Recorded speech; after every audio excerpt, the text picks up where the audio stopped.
This is Indie Book Publishing.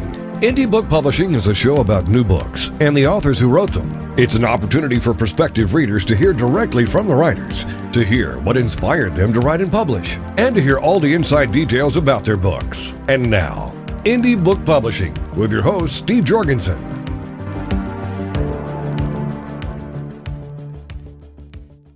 Greetings for Steve Jorgensen and for Indie Book Publishing, Westbow Press. This is J. Douglas Barker. An interesting book, the title, Island Splashes, and our author, Crystal G. Reece. Crystal joins us from Tonga. Crystal, where is Tonga? It's in the middle of the ocean, Pacific Ocean. If you were to look at the map and go about two-thirds between Hawaii and roughly New Zealand, Australia, you would find the Kingdom of Tonga, located right on the international dateline, 20 degrees below the equator, approximately 2,000 miles from Sydney, Australia, just out in the ocean. Wow. And this is a series of islands. If I'm understanding my geography, then there is a royalty associated with Tonga. That's correct. There is. It has been under monarchy for quite some time. And presently, they're in the kind of change from a sole monarch to a constitutional type monarch. And what are you doing there? Are you writing more books, or are you did you open a tanning salon? What was the reason you went to Tonga? I'm actually a missionary with the United Pentecostal Church. I have been here 5.5 years before, and I have returned just recently for my second term, or my second stint, which will be another 5 years for here in the kingdom. And I'm just excited about what the Lord is doing. And in the process, I have felt maybe that another book might be coming. I don't know right at this point. Well, Tonga does have electricity, so it's the possibility of using a computer and communicating that way is certainly a realistic idea. Sure. Island Splashes, what is the book about, Crystal? Actually, it's an autobiography about myself. When I was in the University of, actually, it's a seminary, Urshan Graduate School Seminary there in St. Louis, Missouri, I was taking a course called Friendship Counseling. And in the process of that course, I began to look at the different leadership styles within my own personal life. And, how in reflecting, I kind of began to wonder about maybe who my mentor was. And in the process of that, as I began to unfold that thought pattern, I began to realize there was a lot of people who were my mentors. And in so doing, their splashes, the events and those people, began to take shape in my life, causing me to be mentored through the years. And through that, I began to write this book about the different people. Obviously, I couldn't put everybody into the book, but the different people who has impacted my life through the years, and how now that is rippling out to reach the Kingdom of Tonga as well as other people along the way that I have met. Your book, do you think it would appeal only to people who have a bend towards religious commentary, or is there more to this book than just that? Yeah, there's a lot more to the book, I think, and a few people that have read it seems to think so as well, because it talks about being a young child growing up in a family who my father had leukemia, and the things that we had to deal with as a family, some situations that occurred, and with it has religious overtones, how that our faith grew during that time as a family. I also talk about how that we never know if we have tomorrow, but we have right now, the present. And so there's a lot of other things in the book, such as stories when I went off to college, and how that I felt like the Lord just was with me during some major decisions of college, because originally I wanted to be a doctor, but in the Lord leading me and guiding me through those college years and through some events and people, he took that dream of being a doctor to help people into missions. So it does have religious overtones, but at the same time, it's a lot of sort of short mini stories about how that I did become into missions and become a missionary. You have 286 pages. Who do you think this book will appeal to and why? Just about everybody, I hope. And the reason for that is because I talk about my childhood, and I talk about the difficulties at times in college, where I had to change my major, and well, I didn't have to, but I felt to. And even up into growing up years once I got out of college and into adulthood. So there's so many different age brackets that I deal with in my life throughout the book. Yet at the same time, I think people can take from each part of those areas and be inspired. How long ago, or what was the length of time that it took you to put this book together? And have you always wanted to be an author? Well, I can answer the second question first. No, I have not always wanted to be an author. Matter of fact, I told the Lord that I would probably never write a book. It's amazing how when we say we won't do something, how it kind of turns around on us. But I never really thought about being an author. I never really thought that would be something I would be interested in. This particular book has come over quite a lengthy period of time. I mentioned the class that I was taking in Urshan Graduate School of Theology. That actually occurred about 3 years prior to the book being published. So technically, that assignment that I did was a 3-year process, and then of course it turned into a book and now has been published. What was the most powerful advice relating to life or writing that you have included in this book? The most powerful advice, probably trust in the Lord, because every day is a new day, and sometimes you never know what is going to come, so you have to walk by faith and have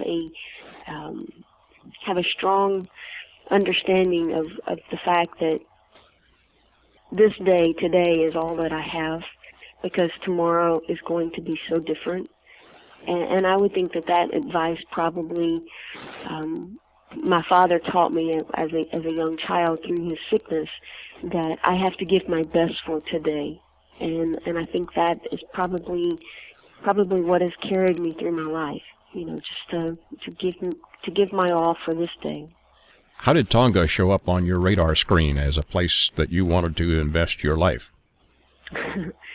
I was actually, when I first got out of college and had really felt the call to missions, and there's an actual interesting story in the book where I tell about being in college and the Lord giving me a vision of this place, and I probably don't have time to tell you the whole story, but I saw in this vision a house that had like thatched roofs and woven walls, and of course I'd never seen anything like that in America. And there was a family that stood out in front of the house, and four kids. The 2 oldest children were about the ages of 15, 16 years old. And as I walked towards them in this vision, they started jumping up and down and said, "Sister Crystal, you came. You really did come."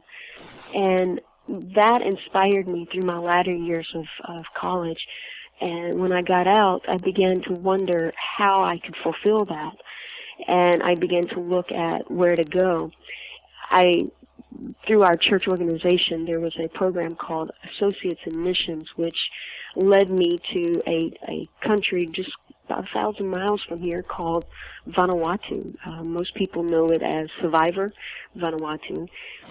I was in Vanuatu prior to the TV show Survivor. I tell people all the time I'm the original Survivor. But while I was there, I met a couple, and they were from the Kingdom of Tonga. And I got familiar with the country of Tonga through them, the culture, the language, the different aspects of it. But I never really thought that I would actually be here until I returned to the States and was raising some funds to go back to Vanuatu. The Lord made it very clear that it was Tonga that I need to come back to. And so I came thinking I was only going to be here 1 year, just a very small, short term to help out in our Bible school, doing some teaching and administrating. And when I got here, I ended up staying 5.5 years. In your book, Island Splashes, is there a particular scene that you think the readers would gravitate toward and identify with?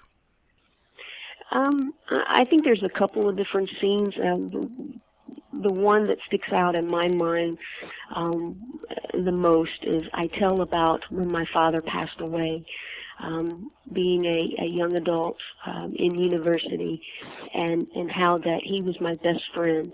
I made many connections with him in terms of getting the one who gave me the advice in life, and the one that was the one that always listened to me, the one that just was there, present in my life all the time. And when he passed away, it seemed like my world had been turned upside down. And so I tell that story in the book, and how that it was a very decisive moment, because I felt like everything was upside down. And I think that story probably touches a lot of hearts, but just because I'm so transparent in that particular story. Tell me how you'd introduce this book to someone that doesn't know you or know about the background of Island Splashes. Pretty much the way I mentioned it at the beginning of our conversation, is that it's the many splashes of life, whether it be people or places, from a childhood up to my adult years and now as a missionary, how it has formed and shaped me and brought me to this place of working where I'm at today. And now through those splashes, I'm being able to give back. And so I like to encourage people to let them know the splashes that they make in somebody's life, whether it's good or bad, that those things are going to continue to ripple through that person. And it's I guess we kind of need to be aware of how we treat people, and as well as how we want them to carry their legacy, their splash on into future generations. Excellent. Because the splashes do continue on. Excellent advice. Island Splashes, 286 pages. Was there anything challenging about putting this into print? Everything about the book is challenging, because I had to do a really hard look at my life. And when I say hard look, I mean it was that's quite a few years to cover in 200 pages. But I had to look at the different people and the leaderships and how that they impacted me and affected me. And obviously I couldn't put everything in the book, so I needed to know which ones needed to go in the book and so forth. And so it was very challenging and very emotional for me as I began to unfold and as we say, unpack the suitcase of all of those emotions, and then reliving some things such as my father's passing and those emotions that came up through the book. So it was not something that I could just sit down and write, even though it was about myself. But it was something that it took a while, because I was reliving a lot of the frustration or the fear or the unknown, or all those emotions that came with life as I went through it the first time, and how did it really affect me, and what lessons did I learn out of it. And as I began to put those on paper, then I began to really see how I had grown and how I really did become who I am today. I would call Island Splashes an inspirational read. The life story and observations from Crystal G. Reece. Crystal, where do we get a copy of your book? Westbow Press. You can go online to their website, their bookstore, to get a copy. You can also go, to my understanding, to most major book retailers such as Barnes & Noble and different places like that, that you can go in and order it. I don't know if it's on the shelf in any of those places, but you can order it through those companies. You can also order it through Amazon. It's also in ebook form, so it can be picked up in many various ways. Crystal, do you have a website by any chance, or a blog site? Of course, modern day times we have Facebook and Twitter, but which would have been helpful many years ago when I started missions work.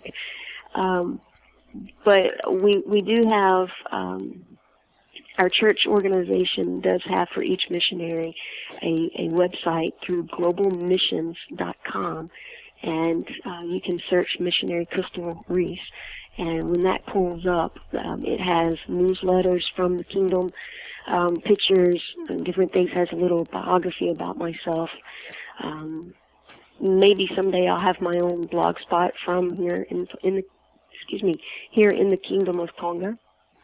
But for now, it's just the globalmissions.com page.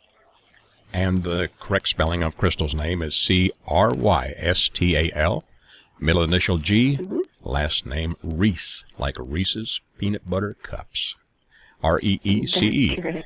Thanks, Krista, for joining me today. And best of luck. I'm going to let you get back to your recuperating from the day you had before, because we are several hours, 17 hours, I think, difference between where I'm recording this and where you are located. So the best of luck to you in the future, and hope to hear from you again. Thank you so very much, Jay. For Indie Book Publishing, Westbow Press, this is J. Douglas Barker.